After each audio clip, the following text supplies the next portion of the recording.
నమస్తే, welcome to our channel. నేను రవీంద్రబాబు.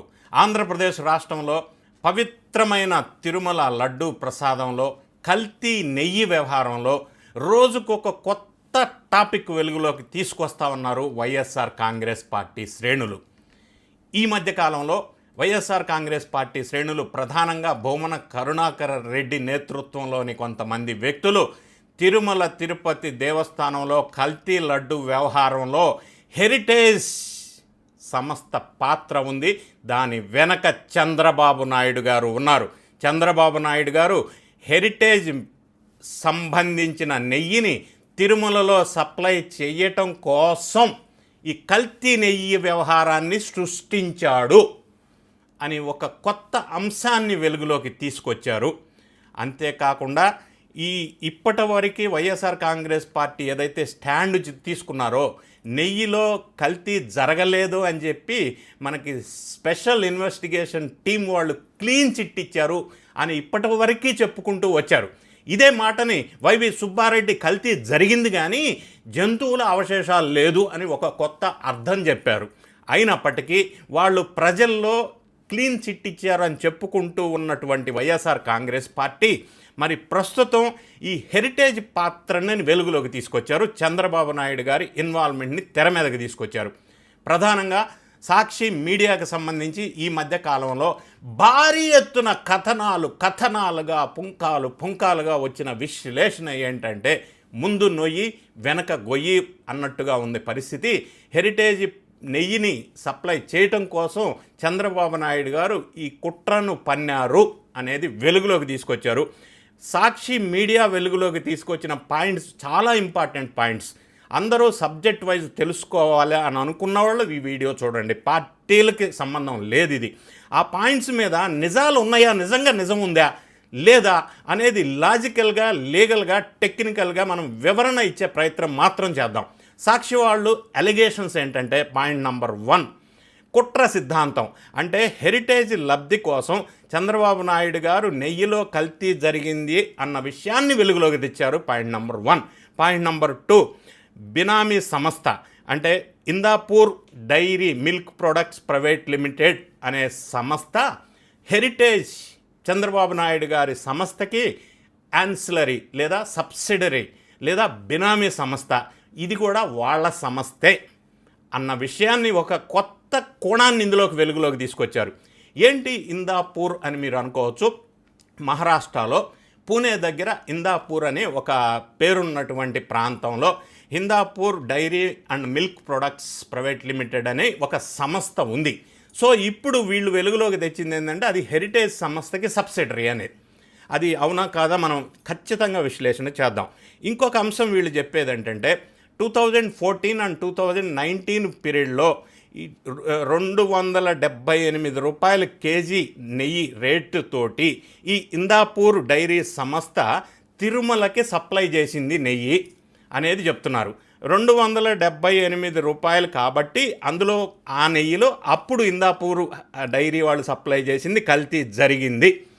ఆ పీరియడ్లో 14 నుంచి 19 మధ్యలో 35% ఆర్డర్స్ ఈ ఇందాపూర్ మిల్క్ డైరీకి ఇచ్చారు. ఇంకొక అంశం, ఈ కాంట్రాక్ట్ వాల్యూ టోటల్గా అప్పట్లో 5.75 lakhs కిలోల నెయ్యి సప్లై చేశారు. దాని వాల్యూ వచ్చేసరికి 50.49 crores. అప్పట్లో ఈ ఇందాపూర్ డైరీ వాళ్ళు తిరుమలకి సప్లై చేసిన నెయ్యి కాంట్రాక్ట్ 50 crores సుమారుగా అనేది వెలుగులోకి తెచ్చారు. ఇంకొక అంశం ప్రధానంగా ఏదైతే ఈ ఇందాపూర్ గురించి మనం చెప్పుకుంటున్నామో మిల్క్ ప్రొడక్ట్ ఆ పూణే దగ్గర ఉన్నటువంటి సంస్థ, అది హెరిటేజ్ సంస్థ యాన్సిలరీ లేదా సబ్సిడరీ అని చెప్తూ హెరిటేజ్ వాళ్ళ వెబ్సైట్లో కూడా దాని పేరు ఉంది. ఇవి ప్రధానంగా సాక్షి వాళ్ళు చేసినటువంటి ఎలిగేషన్స్. ఇందులో నిజాలు నిష్పక్షపాతంగా మనం విశ్లేషణ చేసే ప్రయత్నం చేద్దాం. పాయింట్ నెంబర్ 1, నెయ్యి సప్లై చేయాలి అనుకుంటే చంద్రబాబు నాయుడు గారు హెరిటేజ్ ద్వారా తిరుమలకి ఇంత పెద్ద డొంక తిరుగుడుగా ఎందుకు చేయవలసిన అవసరం ఉంది? Straight question. ఎందుకు అంత చేయక్కర్లేదు కదా.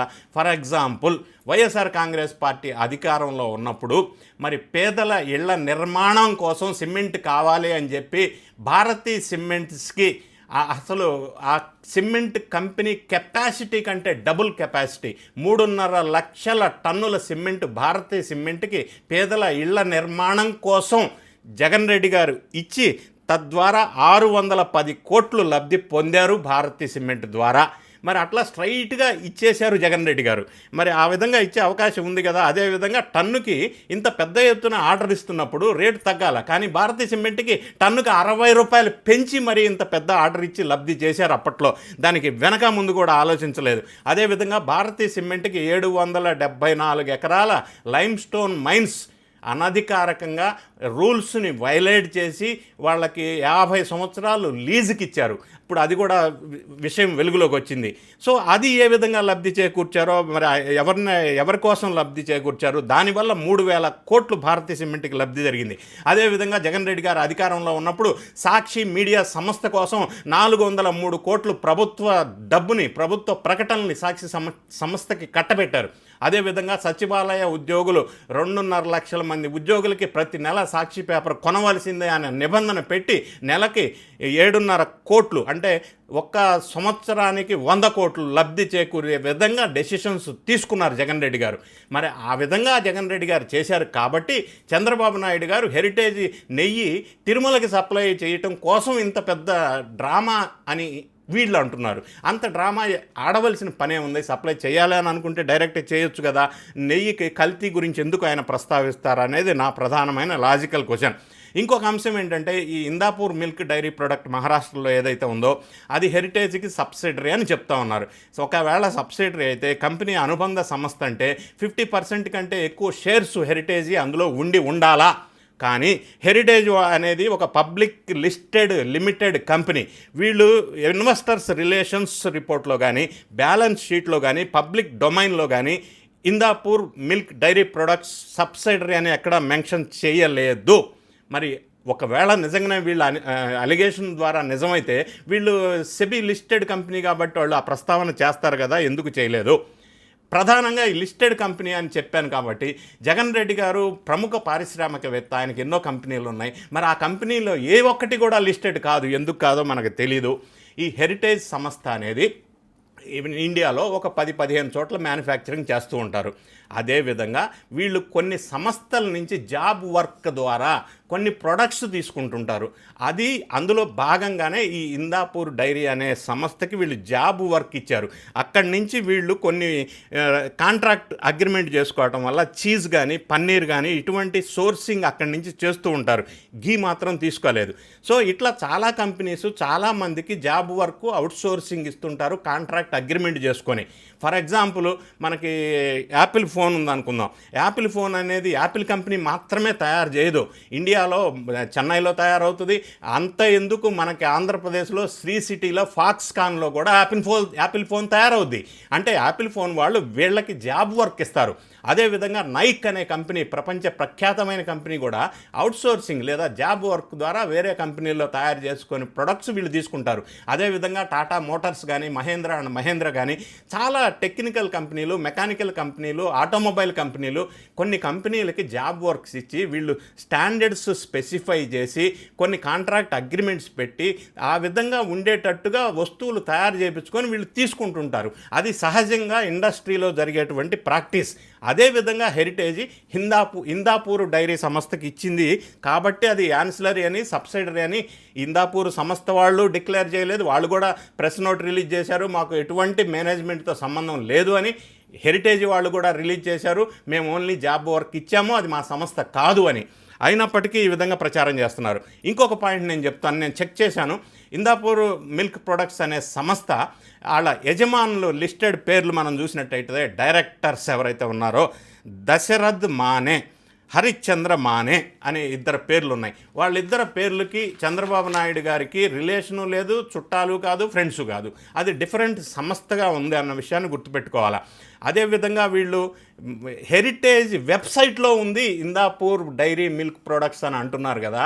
వెబ్సైట్లో ఏమని పెట్టారు అంటే హెరిటేజ్ వాళ్ళు సెబీలో లిస్టెడ్ కంపెనీ కాబట్టి ఫెయిర్గా ట్రాన్స్పరెంట్గా అన్ని విషయాలని చెప్పాలి కాబట్టి వాళ్ళకి ఇచ్చిన రిపోర్ట్లో వెబ్సైట్లో ఏం పెట్టారంటే కో మ్యానుఫ్యాక్చరింగ్ అని పెట్టారు. కో మ్యానుఫ్యాక్చరింగ్ అంటే వాళ్ళు అక్కడ జాబ్ వర్క్ చేసి ఇక్కడ తీసుకుంటారు అంతే తప్ప దాన్ని సబ్సిడరీ కంపెనీ అని అనటానికి వీల్లేదు.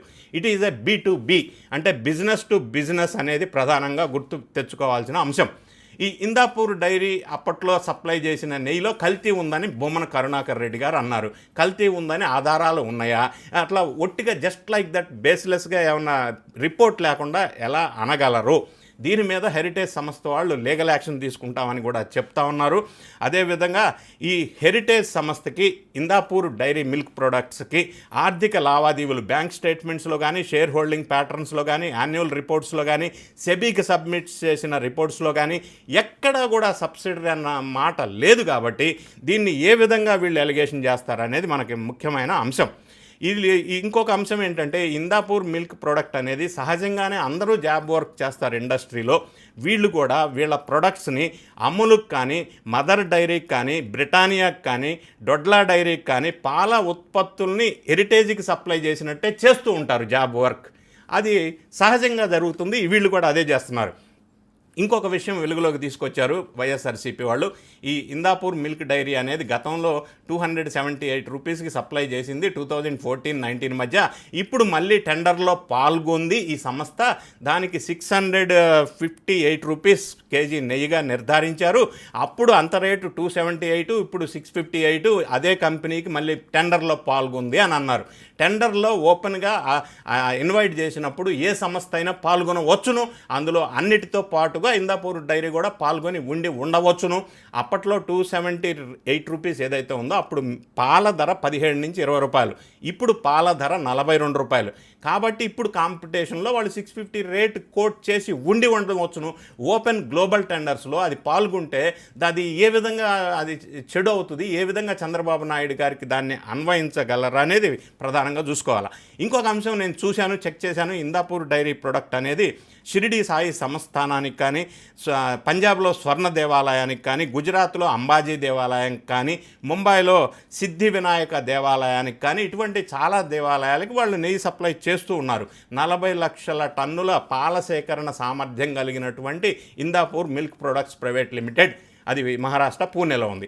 సో ఈ విధంగా మనం చూసినప్పుడు ఎక్కడా కూడా హెరిటేజ్ సంస్థకి దీనికి మేనేజ్మెంట్ సైడ్ నుంచి సబ్సిడరీ కంపెనీ అని ఎస్టాబ్లిష్ అవ్వలేదు.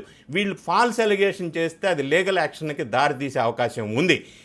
ఇదే సబ్సిడరీ కాదు, జాబ్ వర్క్ తీసుకున్న కంపెనీ. ఆ కంపెనీ నెయ్యి సప్లై చేస్తే హెరిటేజ్కి ఏం సంబంధం? ఆ కంపెనీ మళ్ళీ ఇప్పుడు టెండర్లో పాల్గొంటే దానికి హెరిటేజ్కి ఏం సంబంధం? చంద్రబాబు నాయుడు గారికి ఏం సంబంధం? మనకి ఒక్క విషయం మనం గమనించినట్టయితే లీగల్గా FSSAI food safety and standards authority of India వాళ్ళు సెక్షన్ 66లో ఇటువంటి ఫుడ్ ప్రొడక్ట్స్ మీద నిరాధార ఆరోపణలు చేస్తే బేస్లెస్ వితౌట్ ఎనీ ప్రూఫ్ దాని మీద కఠిన చర్యలు తీసుకునే అవకాశం ఉంది. ఈ విధంగా లీగల్ యాక్షన్ తీసుకునే అవకాశం ఉంది. అయితే ఇక్కడ చివరగా మీకు ఒక ప్రశ్న వినిపిస్తూ ఉంటుంది. మరి అప్పట్లో చంద్రబాబు నాయుడు గారు ఇదే కల్తీ నెయ్యి వ్యవహారం డిస్క్లోజ్ చేశారు కదా జనానికి, మరి ఇప్పుడు వీళ్ళు చెప్తే తప్పు, అప్పుడు ఆయన చెప్తే కరెక్ట్ ఎట్లా అని మీరు అనుకోవచ్చు. చంద్రబాబు నాయుడు గారు NDDB రిపోర్ట్ బేస్ చేసుకొని ఆ రిపోర్టుని పెట్టుకొని దాన్ని అనౌన్స్ చేశారు. ఇప్పుడు వీళ్ళు ఏ రిపోర్టు లేకుండా, ఆధారాలు లేకుండా ఈ సబ్సిడరీ కంపెనీ అని, కల్తీ నెయ్యి అని ఇందాపూర్కి హెరిటేజ్కి లింకప్ చేసి చంద్రబాబు నాయుడు గారికి లింకప్ చేయటం అనేది నిరాధారణమైన ఆరోపణలుగా క్లియర్గా తేట తెల్లం అవుతా ఉంది. ఈ వీడియో చూసిన తర్వాత మీకేమనిపిస్తుంది? మీ కామెంట్ని కామెంట్ రూపంలో తెలియజేయండి. Thank you so much for watching.